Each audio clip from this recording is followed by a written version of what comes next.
دوو تەقینەوە یەک لە دوای یەک لە نزیک بینای پەرلەمانی عێراق ڕوویدا و بە پێی ئامارەکانیش زیاتر لە 30 کەس کوژراون و نزیکەی 50 کەسیش بریندار بوون. 34 ڕۆژە شەڕ لە کۆبانێ بەردەوامە. پاشەڕێکی سەختیش لە 24 کاتژمێری ڕابردوودا شەڕبانانی یەپەگا چەند تێرشێکی گەورەی داعشیان تێکشکاند. سەرۆکی لیژنەی سامانە سروشتیەکان ئاشکرای کرد بەڵگەکان دەیسەلمێنن. چەند کەسێک بازرگانی کڕین و فرۆشتنی سوتەمەنیان لەگەڵ داعشدا ئەنجام داوە. داواش دەکرێت بە گوێرەی یاسای تیرۆر مامەڵە لەگەڵ دۆسێکەدا بکرێت.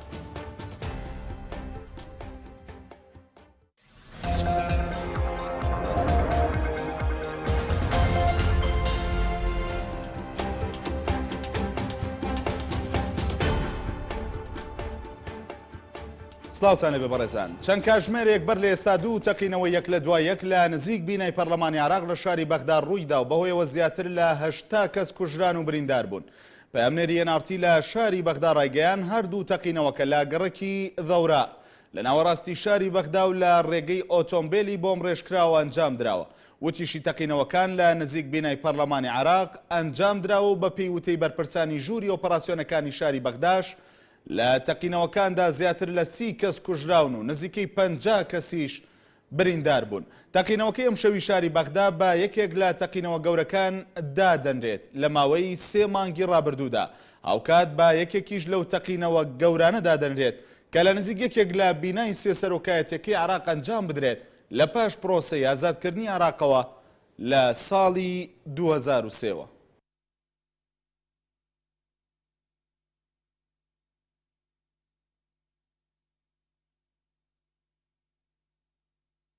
بەڵێ بەڕێزان ڕاستەوخۆ لە شاری بەغداوە محەممەد ستار ڕۆژنامە نووسمان لەگەڵدایە.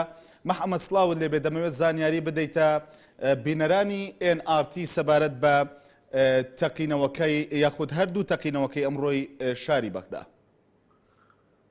بەنایخۆی گەورەی میهرەبان سڵاوتان لێبێت. وەکو لاوەڵەکاندا ئاماژەی پێکرا لە پێشووتریشدا هەموو ئاگادار بوو کە عێراق بە گشتیوەڕەوە شاری بەغدا بە تایبەتی ڕۆژێک بەسەریدا تێناپەڕێت کە ڕووداوی نەخوازراوی ئەمنی ڕوودات و تەقینەوە ڕووداوی کوشتن و بڕین ڕوونەدات. بەڵام تەقینەوەکانی ئەمڕۆی شاری بەغداد لە چەند ڕوویەک جیاوازیان هەبوو بۆ حکومەی کە ئەو ناوچەی کە تەقینەوەکەی تێیدا ڕوویداوە بە دیاریکراوی دەکەوێتە ناوچەی منتیقی خەزرا بە نزیکی زیاتر لە 5 بۆ 6 کیلۆمەتر کە هەمووی دەور و پشتەکەی ناوچەی خەزرا و ئەو شوێنن کە شوێنە حکومی دیبلۆماسی و ڕسمیەکانی عێراقی لێیە کە بە دیاریکراویش تەقینەوەکە لە ناوچەی حارسیە لە نزیک زەورا ڕوویداوە کە ئێمە ڕۆژانە وەکو تیمی ڕۆژنامە نووسان و تەنانەت بەشێک لەو پەرلەمانتەر بەرپرسانە تەنانەت وەزیری دیفاع و وەزیری ناوخۆ و ئەمانەش یانی زۆربەی وەزارەتیەکان بۆ ناوچەیەدا تێدەپەڕن بە شوێنێکی زۆر ئەمنیدا دەنبێت. ئەمڕۆ ئێمە بۆ دەرچوونی کار ڕۆژنامەی چەندجارێک بۆ شوێنەدا ڕۆژچینەوەی تێبینی کراو بۆ ئەو بوو ازدحام و قەرەباڵغەیەکی زیاد لە پێویست کە دەتوانرێت بوترێت لە ماوەی چەند مانگی ڕابردووی تەواجودمانە لە بەغا بەی شوێ ازدحامی لەو شێوە ڕووی نەداوە کە درێژایی ئۆتۆمبیلەکان لە گەڕەکی ساڵحیەوە لەسەر رجسترەکەەوە تاوەکو دەگاتەوە ئەم سەری ناوەڕاستی شاری بەغدا نزیکی ساحەت النسور کە درێژای 6 بۆ 7 کیلۆمەترێت دەبێت ئۆتۆمبیلەکان ڕێڕەویان بەست بوو. بەڵام ئەمە ئاماژە نەبوو بۆی کە تەقینەوەیەکی گەورە ڕوودات بەڵکو ئاماژە بوو بۆی کە بارودۆخی ئەمنی مەسەرەن لەبەرەوەی کە گەرێک هەبێتەوە ڕێگری لێ بکرێت. بەڵام بەداخۆ تەقینەوەکە سەر لە ئێوارە ڕوویدا کە یانی دە وەکو لە هەواڵەکان ئاماژەی پێکراوە ڕووداوێکی زۆر جیاواز و تەقینەوەیەکی لەوە پێشدا دەنرێت بۆ حکومی کە نزیک بۆ لە بینای پەرلەمانی عێراقیشەوە لە ناوچەی حرسیە بە دیاریکراوی. بەڵام تەقینەوەکەی دومیان لە ناوچەیەکی دیکەی شاری بەغدادا ڕوویدا وەکو هەموو لایەک دەزانرێت لە کاتی ئەنجامدانی تەقینەوەکاندا ئاماری ڕاست و دروست لە بەردەستدا نابێت. بەڵام عملیاتی بەغداد خۆی بە فەرمی باسی لە نزیکەی 80 قوربانی کردوێتەوە. هەروە کەناڵی جەزیرەی قەتەریش بە فەرمی لەزاری عملیاتی بەغداوە لە کاتژمێرنەوەدا هەواڵەکەی بڵاو کردەوە و ژماری کوژراوەکانی بە نزیکەی 30 کەس مەزوندە دەکرد و پێش بینیش دەکرێت کە ژماری قوربانەکان لە زیادبوون نابێت. ئەوەی تێبینیش دەکرایەوە بە خۆمان وەکو شایەتی حاڵ لە منتیقەی خەزرا دوای نزیکەی ماوەیەکی زۆر کە لە ئەمجاندانی تەقینەوەکەوە دووکەڵی تەقینەوەکەمان بە ئاسمانی و ناوچەیەدا دەبینی بۆ ئێمە بە ڕووداوێکی نەخوازراودا دەردێت بە تایبەتیش لە کاتێکدا کە تەنها 2 ڕۆژ دەبێت پۆستی وەزارەتی ناوخۆ و ووزارەتی بەرگری عراق لەلایەن حکوومەت و کابینەکەی حیدر العبادی و پڕکراوەتەوە کە دەبوو وەکو ڕۆژنامەنووسان و چاودێران ئاماژەی پێ دەکەن دوای پڕکردنەوەی پۆستی وەزارەتەکان بارودۆخی ئەمنی عراق و بەتایبەتیش بەغداد بەرەو باشتر بچێت بەڵام ئەم تەقینەوەیە ئاماژەیەکی مەترسیدار و خەتەرناکە لەسەر ڕەوشی ئەمنی عراق و بەتایبەتی شاری بەغداد. باشە بەڵام ینی ئەو واقعی کە هەیە وەکو ڕۆژنامەنووسێک کە بۆ خۆت نزیکی لە ئەجواکەوە یان لەو فەزایی کە ئێستا هەیە لە بەغدادا لە پاش ئەم تەقینەوانە دۆخی ئەمنی بە شێوەیەکی گشتی چۆنە و بەتایبەت کە لە نزیک پەرلەمانی عێراق ئەم تەقینەوانە ئەنجامدران؟ بێگومان لە ماوەکانی ڕابردوودا بەتایبەتیش لە ماوەی هەفتەی ڕابردوو دوای ئەوەی کە دەنگۆیەکان لەسەر نزیک بوونەوەی گروپە چەکدارەکان بەتایبەتی داعش لە شاری بەغداد نزیک بووەوە بارودۆخی ئەمنی و قەلەقی و دڵڕاوکی هاوڵاتیان با شێوەیەکی بەرچاو زیادی کردو. بێگومان تەقینەوەکەی ئەم شەو دۆخەکە بەرەو باشتر نابات و بەڵکو بەرەو خراپتری دەبات و هەر کەمێک پێش ئێستا من لەگەڵ بەڕێزکە ئاکشاخەوان عەبدوڵڵا ئەندامی لیژنەیە من دیفاع لە پەرلەمانی عێراق بە تەلەفۆن قسەم کردووە هیچ زانیاریەکانی پشتڕاست کردەوە لەوەی کە بەڵێ مەترسی لە سەر ئەمنیەتی شاری بەغداد هەیە پێم خۆشە زانیێرەش بگوازەوە لە زاری بەڕێزیانەوە کە ئەمڕۆ کۆبوونەوەی لیژنەی ئەمن و دیفاع واتە ئاسایش و بەرگری لە پەرلەمانی عێراق ئەنجام درراوە کە دوو ئەندامی کوردیشی تێدا لە کۆبوونەوەکەدا بانگهێشتی هەواڵگری مخابەڕاتی عراقی کراوە سەبارەت بە چەند پرسێکی زۆر گرنگ و هەستیار گفتوگۆ کراوە لەسەر و هەمویانەوە ئایا تا چەند مەترسی لەسەر بەغداد هەیە. زانیاریەکان ئاماژەوە دەکەن بەڵێ مەترسی لەسەر بەغداد هەیە بەڵام یەکجار بەو شێوەیەش نییە کە لە هەندێک لە میدیا و لە شوێنە جیاوازەکاندا وەکو خەتەرێکی حەقیقی لەسەر شاری بەغداد هەبێت کە بوترێت لە علاوە شەکل سقوط و لە ینی لە کەناریەوەدایە کە بەغداد بکەوێت. بێگومان مەترسیەکان لەسەر شاری بەغداد وەکو لە لیژنەی ئەمن دیفاعی پەرلەمانی عراقیدا ئەمڕۆ باسییان لێوەکراوە. تەورێکی دیکەی دانیشتنەکەی ئەمڕۆی لیژنەی ئەمن دیفاعی پەرلەمانی عراقی تایبەت بووە بە باسکردن لە ڕەوشی ئەمنی دەوروبەری بەغداد بۆ نمونە لە ناوچەکانی ئەنبار، عامریە، فەلوجە و هەر هەواڵی بڵاوبوونەوەی کوژرانی یەکێک لە فەرماندە و لیواکانی سوپای عراقیش بێگومان ئەمەش بە خۆی مەترسیەکی ترە لەسەر بارودۆخ و ڕۆژی ئەمنی. هەر لە زاری و ئەندامەی لیژنەی ئەمن و دیفاعی پەرلەمانی عراقی و زانیێرەشمان بۆ پشتڕاست کرایەوە کە سێ شەو پێش هێشتا لە پەیوەندیەکی تەلەفۆنیدا بۆ کەناڵەکەتانەوەمان ئاشکرا کرد کە هەندێک لە لیوا سەربازیەکانی سوپای عراقی بە فەرمی و ڕاشکاوانە بە بەرپرسانی باڵای عراقیان ڕاگەیاندووە کە ئەوە چیتر ناتوانن ڕوبەڕووی داعش بنەوە بۆ حکومەی چەکیان لە کەمبوونەوەدایە و لەلایەن حکوومەتی عراقیشەوە چەکیان بۆ نانێرێت بەتایبەتیش لە دەوروبەری ئەنبار و عامریە و فەلوجە. ئەم هەواڵ ئەمڕۆ بە فەرمی بۆی مەپەژڕاست کرایەوە کە بە دیاریکراوی لە ناوچەی ئەلفەقڵاویە هەندێک لە بەرپرسانی باڵا فەرماندەی لیواکە بۆ خۆی بەرپرسە لەو دۆسیەیە کە ئاگدارە لەوەی کە چەک بەرەو کەمبوونەوە دەچێت بەڵام ناهێڵە ئیمداداتەکان و هاوکاری سەربازی و عسکەریەکان بگات بەو ناوچانە. بێگومان ئەگەرم کردەیەش بەردەوامی هەبێت وەکو لە ئێستادا دەوترێت نزیکەی بۆ لە سەدا بۆ 85 ئەنبار لە ژێر دەستی داعشدا ئەگەر بێت و هاوکاری سەربازی و عسکەریەکان بە زووترین کات نەگات بەدەستی ئەو جەیشی عراقی لە ناوچانە ئەوە خەتەری نزیک بوونەوەی داعش لە وەهم و یاخود لە دەنگۆ و شایعاتەوە بێت بە حەقیقی. بەڵام پێ دەچێت ئەو کارە نەکرێت چکە لە ئێستادا وەزیری ناوخۆ وەزیری بەرگری عراق دەست بەکار بوون چاوەڕانی تەوافقی سیاسی هەروەها لێدوانی نوێ دەکرێت لە وەزیری بەرگری عراق تا تازە دەست بەکار بەوەشمان لەبیر نەچێرم شۆجێگری سەرۆکی ئەمریکا پەیوەندی بە حیدر العبادیەوە کردووە ئەوە چەند تەورێک باسوخواست کراوە بێگومان پاش پیرۆزباییکردنی وەکو تەواوکردنی کابینەکەی باسوخواستی ئەمنیش کراوە و چاوەڕوانیش دەکرێت سبەینێک کۆبوونەوەی ئەنجومەنی وەزیرانی عراقی ئەنجام بدرێت چەندین تەوەر باسوخواستیان لێ بکرێت. بەڵێ محەممەد دەمەوێت سەبارەت بە دۆخی ئەبوو غرێب ینی زانیاریە وردەکانی تۆ لەو بارەیەوە چین؟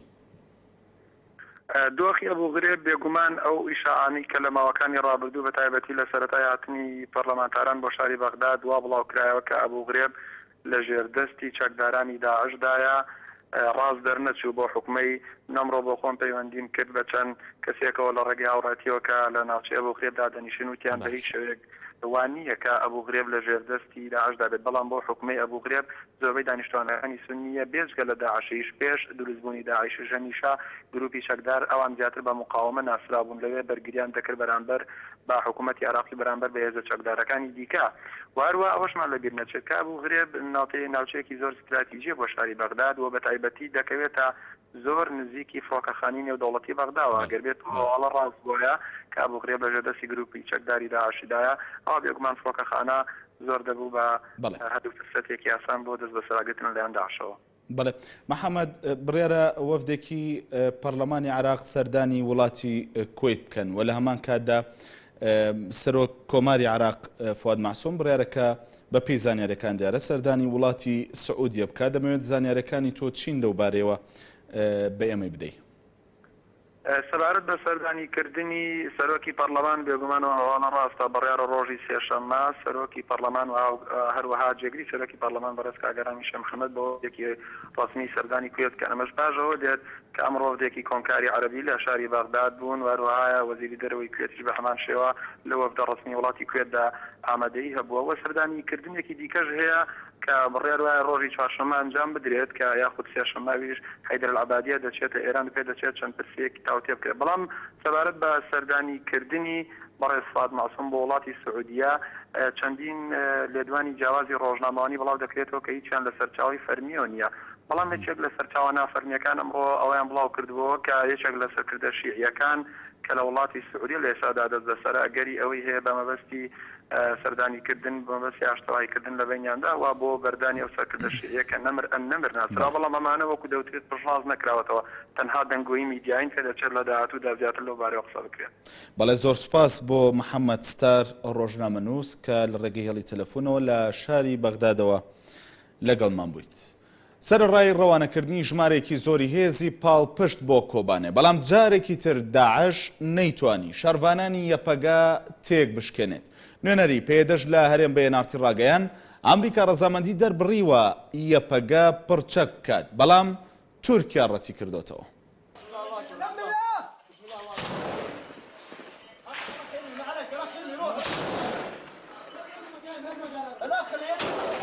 هەرچەندە ڕێکخراوی داعش ژمارەیەکی هێزی وەک پاڵپشت ڕەوانەی شاری کۆبانەی خۆراوی کوردستان کردو لە چەند لایەکەوە هێرشی کرد بۆ کۆنتڕۆڵکردنی تەواوی کۆبانەیە بەڵام شەرڤانانی یەپەگا پاش شەڕێکی سەخت توانیان بەرپەرچی بەشێکی زۆری هێرشەکان بدەنەوە. چاکدارانی داعش هێرشێکی قورسیان کردە سەر ناوەندی شاری کۆبانەیە لە هێرشەکانیشدا بەدەیان چەکداری داعش کوژران و ژمارەیەک شەرڤانی یەپەکەش شەهید بوون وەک ڕاگەیانەکانی یەپەکە ئاماژەی بۆ دەکەن. لە شەڕەکەشدا بەپێی ڕاگەیەنراوێکی فەرماندەی گشتی یەکینەکانی پاراستنی گەل یەپەکە سوپای ئازادی سووریا بۆ بەرگری لە کۆبانەیە هاوکاری یەپەکەی کردووە و لە باکووری حەلەب و عەفرین و جەزیرە و تەواوی ڕۆژاوای کوردستانیش هەماهەنگی تەواویان لەگەڵ سوپای ئازادی سووریادا هەیە.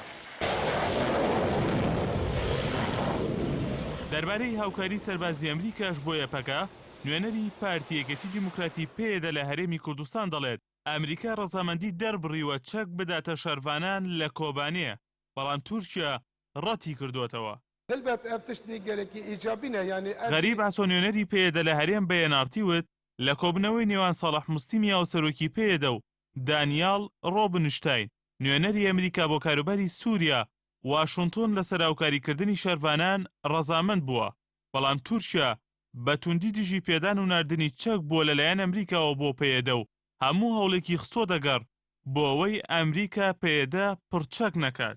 بەرپرسانی تورکیا کە تا ئێستا ڕەزامەندیان دەرنەبڕیەوە بۆ هاوکاریکردنی کۆبانەیە جارێکی دیکە جەختیان لەوە کردەوە کە بە هیچ شێوەیەک ئامادە نین یەپەکە پڕچەک بکەن. ڕەجەب تەیب ئەردۆغان سەرۆکۆماری تورکیا لە ئەفغانستانەوە ڕایگەیاند ئەمریکا پێشنیازی بۆ وڵاتەکەی کردووە لە دژی ڕێکخراوی داعش یەپەگا پڕچەک بکات بەڵام ئەوان بە هەمان شێوەی پارتی کرێکارانی کوردستان پێدەش بە ڕێکخراوێکی تیرۆریست دەزانن و بە هیچ شێوەیەکیش ئامادە نین یەپەگا پڕچەک بکەن. ئەردوغان ڕەخنەی لە بەشێک لە وڵاتانیش گرتووە کە زیاد لە پێویستگرنگی بە کۆبانێ دەدەن بەو پێی یەک لە سەرسەی خاکی سووریا بەدەست داعشەوەیە بەڵام لە خەمی کۆبانێدان و کە تەنها شارۆچکەیەکە لەسەر سنووری تورکیا و گرنگی پێدانەکەشی بە مەرامێکی سیاسی لە قەڵەمدا. دەربارەی ڕۆڵی ئێرانیش لە سووریا سەرۆکۆماری تورکیا دەڵێت وڵاتەکەی لەگەڵ تاران لەبارەی سووریاوە دانیشتنیان ئەنجام داوە بەڵام نەگەشتوونەتە ڕێکەوتن. دەشڵێت ئەگەر ڕێککەوتنایە لەگەڵ ئێران ئەوە سووریا تووشی ئەو کارەساتەی ئێستا نەدەبوو.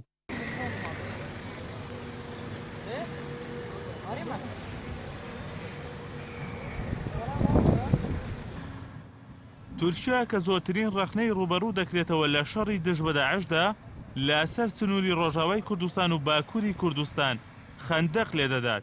بەرپرسانی تورکیاش دەڵێن دروستکردنی ئەو خەندەقە بۆ ڕێگریکردنە لە تووچۆی نایاسایی بۆ ناوخاکی تورکیا. ئێستا خەندەقەکە لە نزیک دەواازەی گومرکی ئاکچا کالا لە سنووری سووریا و تورکیا بەپانی 2 مەتر و قوڵایی 3 مەتر دروست دەکرێت.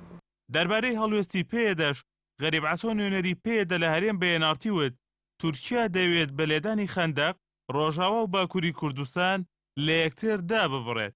ڕەنگە لێدانی ئەو خەندەقەش پەیوەندیەکانی پەکەکە و یەپەکە لەگەڵ تورکیادا بخاتە قۆناغێکی زۆر ئاڵۆزتر. ونەر ئەحسان NRT.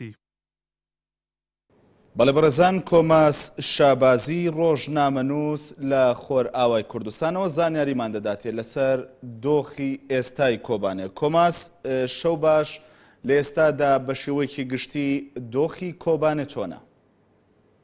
بەڵێ شەو باش، دیارە ئەتوانم بڵێم دوا بە دوای چەند ڕۆژێک هێوری لە کۆبانیا بە جۆرێک ئەتوانم بڵێم کە شەڕەکان قورسی شەڕەکان کەمەوە ئەتوانم بڵێم 24 ساعتی ڕابردوو یەکێک لە دژوارترین شەوەکانی ئەم هەفتەی کۆبانی بوو. چەتەکانی داعش دوا بە دوای ئەوەی کە تووشی زەرەرێکی زۆر هاتوومە، تووشی شکستێکی زۆر هاتن لەلایەن یەکێکانی پاراستنی گەلەوە داوای هێزی هاوکاریان کردبوو لە شوێنەکانی دیەوە. دوێنێ ئەتوانم بڵێم لە 5 قۆڵەوە هێرشێکی بەرفراوانیان بۆ سەر کۆبانی دەست پێ کرد کە ئەتوانم بڵێم تووشی شکستێکی یەجگار گەوراتن، بەتایبەت لە ملی ڕۆژهەڵات، باکووری ڕۆژهەڵات، باشووری ڕۆژهەڵات، بە ملی باشوور و ڕۆژاوای کۆبانی شەڕ و پێکدادانێکی یەجگار دژوار لە نێوان یەکێکانی پاراستنی گەلوە چەتەکانی داعش ڕوویدا.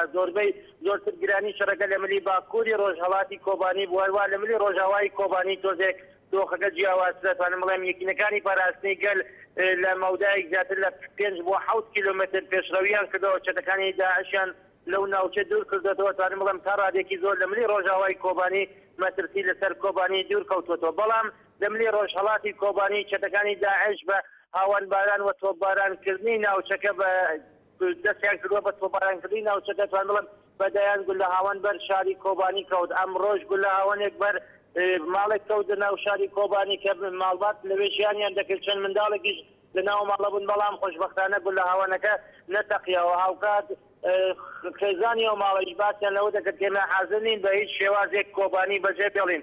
ئەوەی کە ئێستا لە کۆبانی سەرڕای خراپی کەشوهەوا و ڕۆژی کەشوهەوا لە کۆبانی، بەڵام شەڕ و پێکدادان لەوێ بە دژواری بەردەوامە. بەپێی دوای زانیاری یەکێکانی پاراستنی گەل زیاتر لە 20 نقطەی سەرەکی لە ملی باشوور وهروە لە ملی ڕۆژئاوای ڕۆژهەڵاتی کۆبانی کەوتووەتە ژێر کۆنتڕۆڵی یەکێکانی پاراستنی گەل سەرڕای ئەوەی کە چەتەکانی داعش بۆ جارێکی تر بێهیوا بوون لەوەی کە دەربازی کۆبانی بوون ڕێن هێناوەتە کردەوەی خۆکوژی و ئەم ئێوارێشە دوو ترۆمبێلی بۆم ڕێژکراویان بەرەو مەقەڕەکانی یەفەگە بەڕێ کرد کە بە دەسوبردی یەکێکانی پاراستی ئەو دوو ترۆمبێلە بتەقێنەوە. هەروە ئەمڕۆیش یەکێکانی پاراستی گەل باز ڕایانگەیان کە سێ شەڕوانیەوان لەم شەڕ و پێکدادانەیەم دوانیوەڕدا گیانی خۆی بەخت کردووە. شەڕ و پێکدادان لە ملی کانتۆنی جەزیرەش درێژەیە لە سەرەکانی لە 11 مانگ دەملاوە. ئەتوانم بڵێم ئۆپەراسیۆنێکی بەرفراوان لەلایەن یەکێکانی پاراستنی گەل وەروە کە دەستی پێ کردووە کە ئەمڕۆژ لەسەر ڕێگەی دیماوە هەروە ئاویە شەڕ و پێکدادانێکی یەجگار دژوار لە نێوان یەکێکانی پاراستنی گەل و چەتەکانی داعش ڕوویدا کە 13 چەتەی داعش کوژران. دوێنێکیش لەسەر ڕێگەی دیما لە ئەنجامی شەڕ و پێکدادان لە نێوان یەکێکانی پاراستنی گەل و چەتەکانی داعش 7 چەتەی داعش کوژران کە یەکێکیان ئەمیر بوو. بەڵێ کۆماس، سەبارەت بە هێزی پشتیوانی و سەبارەت بە چەک و چەقەمەنی چین ئەوانەی کە تاوەکو ئێستا گەیشتۆتە دەست یەپەگا دیارە بە پێی زانیارەکانت؟ بەڵێ ئەوەی کە هەیە باس لە هەنادەکردنی یارمەتی بۆ ڕۆژاوای کوردستان و ئەو هەوڵەی دەوڵەتی تورکیە، ئەتوانم بەڵێم تا ئێستا تاکە هێز و تاکە هاوکاریەکە بۆ ڕۆژاوای کوردستان کرد یەکەم بۆردمانی هێز هاوپەیمانەکان هاوپەیمانانە و دووەم ئەو بورکان الفراتە ئەو وەجبەی لە ئەردەشی ئازاد کە ئێستا لە کۆبانی بە لە دژی چەتەکانی داعش شەڕ دەکەوە. تا ئێستا نە بەرپرسانی یەپەگەوە نە بەرپرسانی یەپەگە شتێکیان پشتڕاست نەکرێتەوە هیچ هاوکاریەکی لۆجستیکی لەلایەن هێزە هاوپەیمانەکان و سەرەڕای ئەوەی کە دوای دانیشتنی هێزە هاوپەیمانە ئەمریکا لەگەڵ نوێنەری پێدەوە بەڵێنی بەوەیدا کە بەجۆرە یەکەکە پڕشەکەن بەڵام تا ئیسا هیچ شتێک پشتڕاست نەکراتەوە هیچ هاریکاریەکی لۆجستیکی و نظامی بۆ یەکینەکانی پەراستی گەل دابین نەکراوە چەند تورکیە زۆر ناڕەحەتە بۆ وەزعەوە بە جۆرێک وای لێ هاتووە کە ئەردۆغان زۆر ڕاشکاوانە پەیەدەیش وەکو پارتی کرێکارانی کوردستان پەکەکەت وەکو تەرۆریست لە قاودەدا و ئەوێت بە هەموو شێوەیەک بەر بگرێت لەو هاوکاری لۆجستیکەی کە قەرارە بۆ یەکەکە بکرێت. بەڵێ زۆر سپاس بۆ کۆماس شابازی ڕۆژنامەنووسکە لە خۆراوای کوردستان و لەگەڵمان بووی سپاس دەکەین. بەردەوامین لەگەڵ دەستپێکردنی وەرزی باران باریندا ژمارەیەکی زۆری ئاوارەکان لە ناو خوێندنگاکانی دهۆکدان. ئاوارەکانیش دەڵێن تا ئێستا پێداویستەکانیان بۆ دابین نەکراوە. ئەو خوێندنگایانەی ئاواری تێدایە تا ئێستا نەتوانراوە وانەی تێدا بخوێنرێت.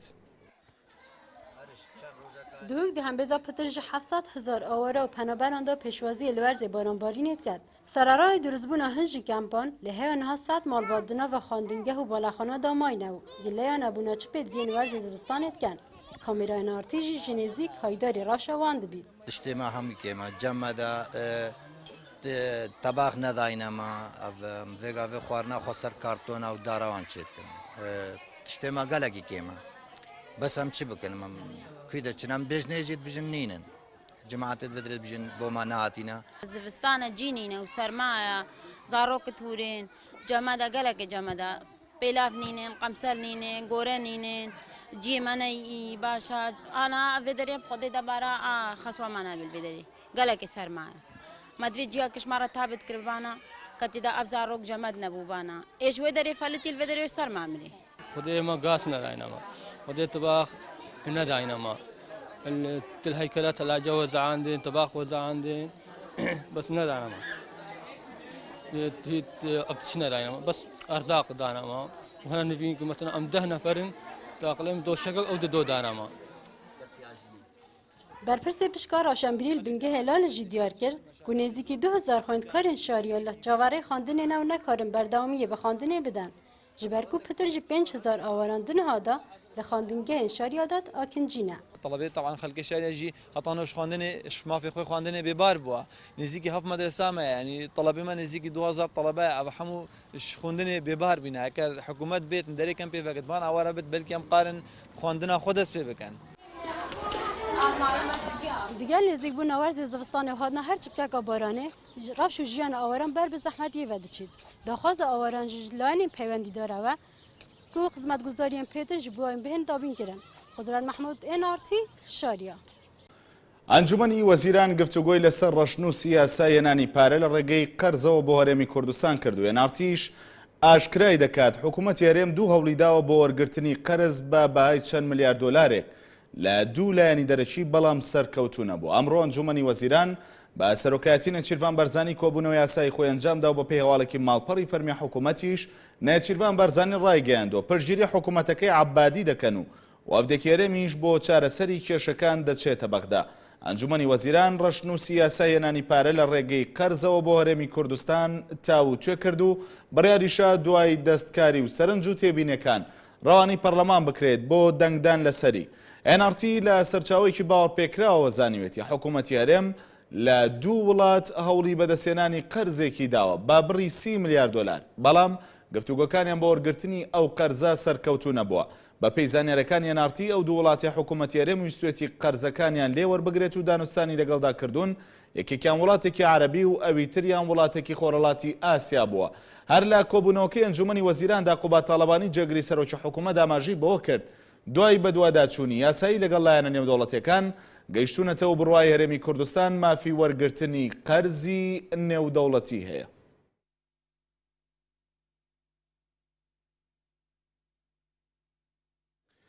لەسەر بازرگانیکردن بە سوتەمەنی لەگەڵ چەکدارانی داعشدا لیژنەی سامانە سروشتیەکان لە پەرلەمانی هەرێمی کوردستان سەردانی پارێزگای کەرکووکیان کرد و سەرۆکی لیژنەی سامانە سروشتیەکانیش ڕایگەیان لێکۆڵینەوە لە کارەکانی لیژنەکەی حکوومەتی هەرێم دەکەن کە بەدواداچوون دەکات لە دۆسیەکەدا. شێرکۆ جەودەت سەرۆکی لیژنەی سامانە سروشتیەکانی پەرلەمانی کوردستان ڕایگەیان ئەو کەسانی تێوەگلاون لە دۆسی فرۆشتنی سوتەمەنی بە چەکدارانی داعش بە پێی یاسای تیرۆر لێکۆڵینەوەیان لەگەڵدا دەکرێت وتیشی تا ڕێکارە یاسایەکان تەواو نەبێت ناتوانن زانیاری تەواو لەسەر دۆسی فرۆشتنی سوتەمەنی بە چەکدارانی داعش بڵاو بکەنەوە. ئاماژەی بۆ ئەوەش کرد پارێزگاری کەرکووک ئامادەی خۆی دەربڕیوە بۆ هاوکاریکردنی لیژنەکەی پەرلەمان لە بەدواداچوونی دۆسیەکەدا. لیژنەکەش لە نوێنەری سەرجەم لایەنە سیاسەکانی هەرێم پێکاتوە. یەکەم شت کە لی دڵنیا بووینەوە ئەوەیە کە ئەم شتە کراوە، یعنی شتێک نییە کە جێی گومان بێ کە بڵێ نەکراوە. لیژنەی تحقیقی کە لە ئەنجومەنی وەزیرانەوە دامەزراوە و تەکلیفیان لێکراوە ئێمە بەدواداچوون ئەین بۆی کە ئەو لیژنەیە کاری یاسایی خۆی بکە و ڕێکارە یاسایەکان بگرێتە بەر و دەرەنجام هەمومان بتوانین دڵنیا بین لەوەی کە ڕێکارە یاسایەکان جێی خۆیەگرەوە ئێمە داوامان کردووە کە بە یاسای تیرۆر مامەڵیان لەگەڵا بکرێت کە سزای تون بەرامبەر بە تاوانباران بگیرێتە بەر. ئەندامێکی پەرلەمانی کوردستان ڕایگەیانەکێتی دەستبەرداری وەرگرتنی پۆستی جێگری سەرۆکی پەرلەمانی کوردستان بووە لە بەرامبەر وەرگرتنی پۆستی سکرتێری پەرلەمان و پۆستێکی دیکە. تا ئێستاش یەکێتی بە فەرمی کاندیدی خۆی بۆ وەرگرتنی پۆستەکە دیاری نەکردووە. 6 مانگ بەسەر هەڵبژاردن و سوێن خواردنی سەرۆکایەتی پەرلەمانی کوردستاندا تێپەڕ دەبێت. بەڵام تا ئێستا قسە و باسەکان لەسەر پۆستی جێگری سەرۆکی پەرلەمان و سکرتێر لە نێوان پارتی دیموکراتی کوردستان و یەکێتی نیشتیمانی و کۆمەڵی ئیسلامی بەردەوامی هەیە. بە گوێرەی زانیاریەکان لە ئێستادا یەکێتی لە بەرامبەر وەرگرتنی پۆستی سکرتێری پەرلەمان و پۆستێکی تر لە ئەنجومەنی وەزیران دەستبەرداری پۆستی جێگری سەرۆکی پەرلەمان بۆ پارتی بووە کە یەکێتی ئەو پۆستە بە ئیستحقاقی خۆی دەزانێت. هەر بە گوێرەی زانیاریەکان ئەم ڕێکەوتنش لە کۆبوونەوەی ڕابردووی نێوان هەردوو مەکتەبی سیاسی پارتی و یەکێتیدا گفتوگۆی لەبارەوە کراوە. ئیستحقاقەکە خۆی جێگرە بەڵام لەو ڕێکەوتنەی کە لە ڕۆژانی ڕابردوو لە نێوان یەکێتی و پارتیا کراوە یەکێتی نیشتیمانی کوردستان دەستبەرداری پۆستی جێگری سەرۆکی پەرلەمان بووە و بە پۆستی سکرتێری پەرلەمان ڕازی بوو. لە کاتی هەڵبژاردن و سوێن خواردنی سەرۆکایەتی پەرلەمان لە 29 نیسان یەکێتی نیشتیمانی کوردستان کە بەپێی ئیستحقاقی هەڵبژاردن پۆستی جێگری پەرلەمانی بەردەکەوت لەو کاتەدا ئامادە نەبوو کاندیدی خۆی پێشکەش بکات. لە بەرامبەردا کۆمەڵی ئیسلامی کوردستان بە ڕێکەوتنێک کاندیدی خۆی پێشکەش کرد. ماوەی 6 مانگە کاندیدەکەی فراکسیۆنی کۆمەڵ سکرتێری پەرلەمانە و کارەکانی ئەو پۆستە ڕایی دەکات. لە ئێستاشدا سەرباری هاتنە پێشەوە و بازکردنەوەی ئەو پۆستانە سکرتێری سەرۆکایەتی پەرلەمان دەڵێت تا ئێستا ئەو پرسە بە فەرمی نەگەشتۆتە فراکسیۆنی کۆمەڵ و تەنانەت سەرۆکایەتی پەرلەمانیش. ئێمە تەکلیفمان لێکرا لەو کاتێک کە ئەو پۆستە وەربگرین و بە ئیتیفاقی وەرمان گرتووە ئەوە ئێمە ئیستیعدادی هەموو ئیتیفاقێکیشمان هەیە. هەرچەندە زانیاریەکان ئەوە دەردەخەن کە ئەم ئاڵوگۆڕیە لە نێوانی یەکێتی و پارتی لە کۆبوونەوەی ڕابردوودا یەکلای کراوەتەوە بەڵام هێشتا یەکێتی لە ناوخۆیدا کەسێکی بۆ وەرگرتنی پۆستی سکرتێری پەرلەمان دیاری نەکردو و هاوکاتیش دیار نییە ئەو پۆستەی کە دەوترێت لە ئەنجومەنی وەزیران پێی دەدرێ کام پۆستە و کێش دەبێت. نەگەیشتونەتە ڕێکەوتنێک کە کەسێک دیاری بکەن و کاندیدی بکەن تا ببێتە سکرتێری پەرلەمانی کوردستان بەڵام دیسان تاکید دەکەینەوە جێگری سەرۆکی پەرلەمانی کوردستان ئێستحقاقی پارتی دیموکراتی کوردستانە. هەڵبژاردننی پەرلەمانی کوردستان لە 21 ئەیلولی ڕابردوو ئەنجام درا. هاوڵاتیان نوێنەرەکانی خۆیان هەڵبژارد بەڵام بەهۆی ڕێگنەکەوتنی نێوان هەر پێنجلایەنی براوەی هەڵبژاردنەکان سوێن خواردنی سەرۆکایەتی پەرلەمان دوای 6 مانگ ئەنجام درا. پۆستی سەرۆکی پەرلەمان بۆ بزوتنەوەی گۆڕان و پۆستی جێگری پەرلەمان بۆ پارتی دیموکرات و پۆستی سکرتێر کە لە ئێستادا بۆ یەکێتی نیشتیمانی کوردستانە بەر کۆمەڵی ئیسلامی کەوت بە شێوەیەکی ڕێکەوتن. شێمەجاف NRT هەولێر. هاوکاریکردنی هێزەکانی پێشمەرگە لە هەرێمی کوردستان بەردەوام و ڕێکخراوێکی خێرخوازی چەندین جۆر دەرمان و پێداویستی پزیشکی و کاوکاری بەخشیە هێزەکانی پێشمەرگە. دەرمان و پێداویستە پزیشکەکانیش لە ڕێگای بەڕێوەبەرایەتی گشتی کاروباری پزیشکی هێزەکانی پێشمەرگەوە بەسەر میحوەرەکاندا دابەش دەکرێت. سەرەڕای هاوکاریە سەربازی و مرۆیەکان بۆ هەرێمی کوردستان لەلایەن وڵاتانی دەرەوە و یارمەتی هاوڵاتیانی هەرێم بۆ هێزەکانی پێشمەرگە لە عشاری هەولێریش ڕێکخراوێکی خێرخوازی زیاتر لە 2 تەن دەرمان و پێداویستی پزیشکی وە گاوکاری بەخشیە بەڕێوەبەرایەتی گشتی کاروباری پزیشکی هێزەکانی پێشمەرگە و دابشکردنی بەسەر میحوارەکاندا لە بەرەکانی جەنگ. دەرمانە دەرمانی نەخۆشخانەیەژی عملیاتی غرف ژووری عملیاتە لەو پێشمەرگە ئەوەی ئەمڕۆمان ئاانیت شتێکی کەمە ئانیمانە بۆ پێشمەرگە تێرا دوو مەحوەرە دەکە ئەوە یەکەم جار نییە ئەمە بەردەوام من لە سەرەتای دەستپێکردنی شەڕ لە نێوان هێزەکانی پێشمەرگە و چەکدارانی داعش لەلایەن خەڵکی هەرێمی کوردستانەوە کۆمەک و هاوکاری جۆراوجۆر بۆ هێزەکانی پێشمەرگە کۆکرایە و هاوکات چوونی بەشێک لە وڵاتیانیش بۆ ڕیزەکانی پێشمەرگە وەک خۆبەخش هۆکارێک بوو بۆ بەرزکردنەوەی ورەی هێزەکانی پێشمەرگە لە پێشووتریشدا هەر لە شاری هەولێر بڕ 1,100,000 دلار و 200 میلیۆن دینار و 12 ئۆتۆمبیل لەلایەن هاوڵاتیانەوە بەخرا بە هێزەکانی پێشمەرگە. لەگەڵ گۆڕانی وەرزیش ئەکیید دەرمانیش دەگۆڕێت چکە جۆری نەخۆشی دەگۆڕێت زۆرتر دەبێت دەربارەی ئەلتیابی سینگ و هەوکردنی سینگ و پەرسی و ئەو نەخۆشیانە کۆخەوەوانە دەبی بۆ هاوین مەثلەن تشتێکی دی نەخۆشی زکشون و ئەوانە دەبی ئەو حسابانەمان کردیە. هاوکات لە پێشووتریشدا هەمان ڕێکخراوی خێرخوازی پزیشکی سێ کەرەفانەی بەسەر بەرەکانی جەنگدا دابەش کردووە کە چارەسەری بریندارەکان و نەخۆشەکانی بەرەی جەنگی تێدا دەکرێت و هاوکاری ئەم جاریشیان بریتی بوو لە دەرمانی ئازارشکێن و لە فافی برینپێچ و چەند جۆرێک لە دەرمان کە لە ئێستادا و لەم وەرزەدا هێزەکانی پێشمەرگە زیاتر پێویستیان پێێتی بەهۆی گۆڕانکاری کەش و هەوا و هاتنی وەرزی سەرماوسۆڵا. هێرشقادر NRT هەولێر. بەشێک لە دانیشتوانی کۆمەڵگای پیرزینی سەرباولێر مەترسی لافیاویان لەسەرە و لە ماوەی 2 ڕۆژی ڕابردووشدا دەخان و ڕووخاون. هاوڵاتیانی ناوچەکەش نیگەرانن لەوەی لە کاتی لافاودا لایەنە پەیوەندیدارەکان بەهانایانەوە ناچن. لەگەڵ هاتنی وەرزی زستان و شەپۆلی بارانبارین بەشێک لەو کۆمەڵگایانەی دەکەونە سنووری پارێزگای هەولێر بەهۆی نەبوونی ئاوەڕۆ لە کاتی بارانبارینی زۆر و ڕووداوی لافاو لە ناوچەکانیان دانیشتوانەکەی تووشی دڵەڕاوکێ و ترس دەبنەوە. لە کۆمەڵگەی پیرزین تەنها لە ماوەی 2 ڕۆژی ڕابردوودا زیاتر لە 10 خان و تووشی ڕووخان و داڕمان بوونەتەوە و بەشێک لە هاوڵاتیانی ئەو کۆمەڵگەیەش نیگەرانن لەوەی کە لە کاتی ڕوودانی لافا و بارینی بارانێکی زۆر لایەنە پەیوەنددارەکان بەهانایەنەوە نەهاتوون. ژیانمان نییە، یعنی ئەوە تاوا دەست و حەمام کەوتووە. ئەچینە شارەوانی ئەمە حەقمان نییە. ئەی باشێ مەڕوو لە چۆ بکەین. هەروتیان هەولێر بۆتە دووبەی ئەوە دووبەیەکەیانە؟ ماوەی 6 ساڵە دانیشتوانی کۆمەڵگەی پیرزین لەگەڵ هاتنی وەرزی سەرما و بارینی بارانی زۆر ڕوبەڕووی زیانی مادی و هەنێک کاتیش گیانی دەبنەوە. وەک هاوڵاتیانی پیرزین خۆشیان باسی دەکەن دوای ڕووداوەکان بەرپرسانی حکومی و حیزبی سەردانی ناوچەکان دەکەن و کۆمەڵێک بەڵێنیان دەدەنێ. بەڵام بەڵێنەکان ناچنە بواری جێبەجێکردنەوە و بەو هۆیشەوە ناومێدن لە دووبارە پێدانی بەڵێنی بەرپرسان. بەڕاستیەوە 8 سارە وەزعیمەیە. معنای چەند لەمێژ هەر ئاگاداریان دەکەین و لە بۆ شارەوانی کاکە وەزعیمە ئەو هاالەیە هەر دێن تەسوورێک دەکەن و کاکە سبێنێکە ئاورێکەوە چکە لافاوەکە دەی ئەو دەرێن شتەکەتان و دەکۆچی ناڕۆ لافاوەکە لەبیر دەکەن هەتا سارشکە بە بیریان دێتەوە. ئاوەڕۆی هەریەک لە کۆمەڵگەی بەستۆرە و مەلاعومەر و شەقامی سەرەکی هەولێر پیرمام ڕاستەوخۆ بەناو پێزیندا تێدەپەڕێت. ئەمەش بە وتەی لایەنی پەیوەنددار هۆکاری یەکەمی دروستبوونی ڕووداوەکانە لە کۆمەڵگەی پیرزین. هەروەها قەیرانی داراییش بە هۆکارێکی تر هەژمار دەکەن لە جێبەجێنەکردنی پرۆژەی ئاوەڕۆی کۆمەڵگەکە وا بڕیاریشە لیژنەیەک لە شارەوانی بە دوواداچوون بکات بۆ چۆنێتی ڕوخانی خان و ڕووخاوەکان و دواتر بەپێی ئەو مەرجانەی دەیانگرێتەوە ئەو هاوڵاتیانە قەرەبوو دەکرێنەوە. ئەکیید لیژنەیەکمان پێکێنەوە ئێستا لە قسم لەگەڵ سەرۆکیەکەی ئیداری کردووە لیژنەیەکمان پێکێنەوە لە ماو لە پۆلیس و لە بەشی حەریق و هەموو پێکەوە بچین تەماشە شوێنەکان بکەین و ڕێژەی زیانەکان بکەین و بە گوێرەی ئەو زیانانێکە بەرکەوتووە قەرەبووە. کۆمەڵگەی پیرزین 6 کیلۆمەتر لە پارێزگای هەولێر دوورە و زیاتر لە 4000 خێزان تێیدا نیشتەجێ و تا ئێستا لەو کۆمەڵگەیە پرۆژەی ئاوەڕۆ دروست نەکراوە. لەگەڵ هاتنی وەرزی زستانیش دانیشتوانەکەی تووشی ترس و دڵەڕاوکێ دەبن بەهۆی ئەگەری ڕووداوی لافا و ڕووخانی خانوەکانیان.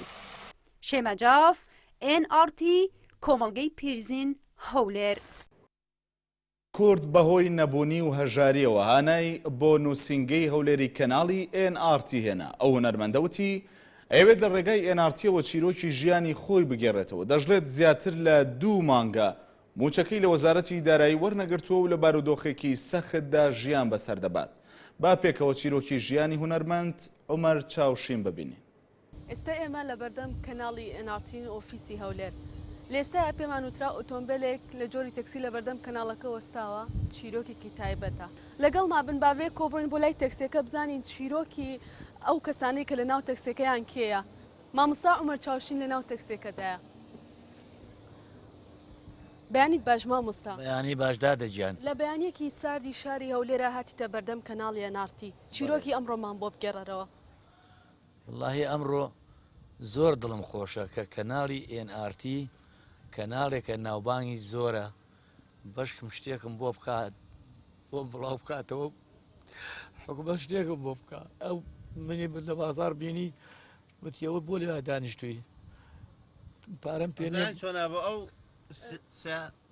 ئەو لەسەر جادە تووشی من بوو کە سیارە ڕای دەگەر کە سواری نەدەکرد مش ڕامگە گوتم هاکا عمەر بۆ کە سوار ناگوتی پارەم پێ نییە بچمەوە بازار وتم حاڵم ئاوایە کەناری NRT هەیە نازام لەکوایە وتی منەت بم ئەو هێنامی بۆ ئێرە لێرەش ڕێسان لێگرتم و مەمنونتانم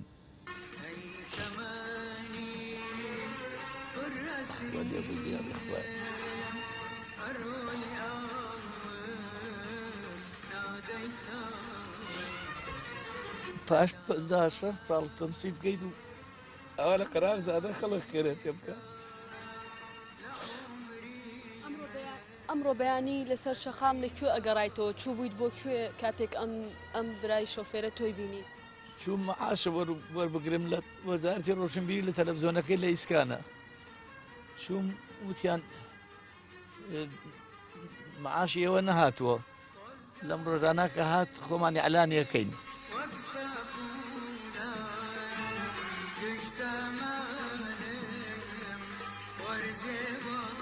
بۆ ئەوەی زیاتر ئاگاداری ڕۆژی ژیانی هونەرمەند ئۆمەر چاوشین بین وەکو تیمی ڕۆژنامەوانی NRT سەردانی ماڵەکەیمان کرد لەگەڵمان بنزانین چی لە ژوورەوە بینین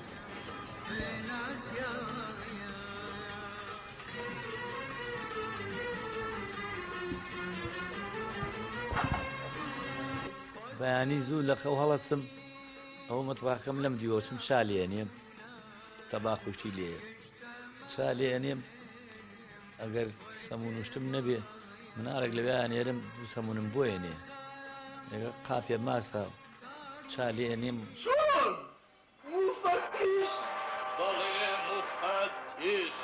ناوی تەواوی عومەر محێدین عەبدوڵایە و لە ساڵی 1950 لە شاری سلێمانی لەدایک بووە هەر لە تەمەنی منداڵیەوە خۆلیای هونەری نواندنی هەبووە و لە تەمەنی 14 ساڵیەوە بە بەشداریکردن لە چەندین شانۆگەری دەستی بەکاری هونەری کردووە تا پۆلی نۆیەمی بنەڕەتی خوێندووە و ئەکتەرێکی بە توانای بواری نواندن بووە و لە نێوجەماوەرەکەیدا بە عومەر چاوشین ناسراوە 6 جار ژیانی هاوسەرگیری پێکهێناوە و 3 لە هاوسەرەکانی کۆچی دواییان کردووە و سیانەکەی دیکەش لەگەڵی جیابوونەتەوە خاوەنی 2 کچ و کوڕێکە کە ئێستا لە وڵاتی سوید دەژین و چاوشین خۆشی ماوەی چەند ساڵێکە شاری سلێمانی جێهێشتووە و لە شاری هەولێر ڕۆژانە بە تەنیا ژیان لە ماڵەکەیدا بەسەر دەبات زەیتون کەمال NRT هەولێر ناونیشانی گرنگترینەوە